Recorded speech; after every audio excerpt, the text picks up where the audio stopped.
कांग्रेस के प्रदेश अध्यक्ष उदय भान आज यमुनानगर जिले के मंडावरी गांव में जहरीली शराब पीने से मरे लोगों के परिजनों को सांत्वना देने पहुंचे।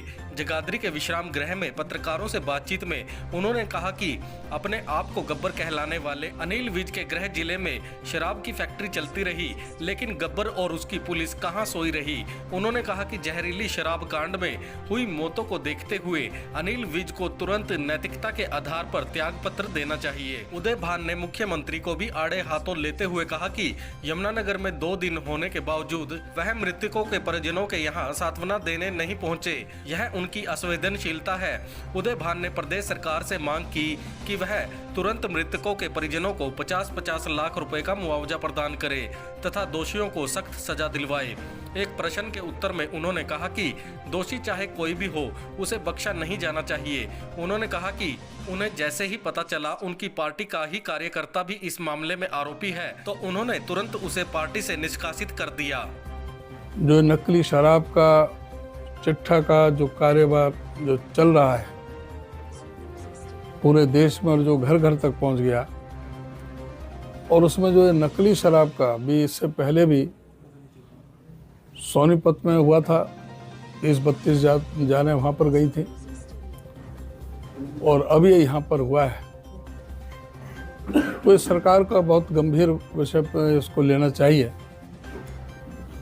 ये समय कोई गृह विभाग कहे कि एक्साइज की ड्यूटी है, एक्साइज कहे कि भाई गृह विभाग की ड्यूटी है, ये भी बहुत ही चिंता का विषय है। जो गृह मंत्री अपने आप को बहुत बड़ा कभी गब्बर से तुलना करता है, कभी बब्बर शेर के, लेकिन कोई गिदड़ी भी कोई डरती नहीं, और सबसे कमजोर और अक्षम गृह मंत्री साबित हुए। आज पूरे प्रदेश को नशे में डुबो करके रख दिया है, और ऐसे जो कर्म जो होते हैं, ऐसे जो कांड होते हैं, वो बगैर पुलिस की मिली भगत के किसी भी सूरत में नहीं हो सकते।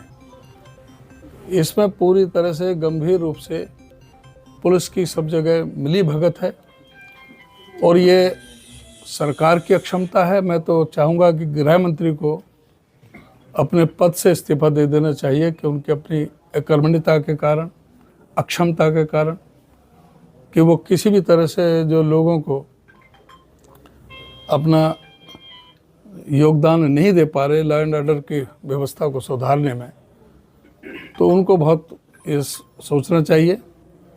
और एक्साइज का जो हमारे डिप्टी सीएम दुष्यंत का, उसका तो पहले ही है, एसआईटी बनाते हैं, लेकिन किसी की भी एसआईटी की रिपोर्ट तक भी नहीं आती।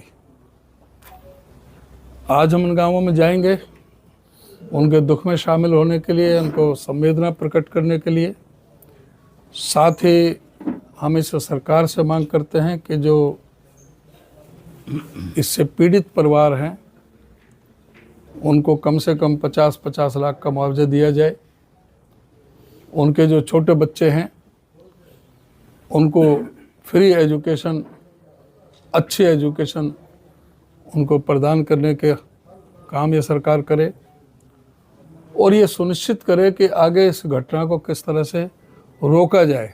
मैंने ये कहा कि कोई भी राजनीतिक दल का कोई भी व्यक्ति हो, चाहे वो किसी भी राजनीतिक दल से हो, इसमें किसी भी तरह की किसी भी व्यक्ति के प्रति नरमी ना बरती जाए, उस पर सख्त से सख्त कार्रवाई की जाए।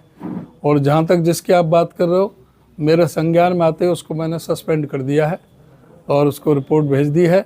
और ये आज क्योंकि अखबारों की छुट्टी है, कल वो ऑफिस बंद थे सारे, तो ये कल के सारे अखबारों में वो आ जाएगा। हमने इसको, वो मुझे पता लगा वो पीसीसी डेलीगेट थे, पीसीसी डेलीगेट थे जिसकी बात आप कर रहे हो। नाम क्या था जिसका? आपने बताया ना, मांगेराम मारूपुर, मांगेराम मारूपुर, उसका मुझे उसका पता लगते ही है मैं उसके खिलाफ कार्रवाई की।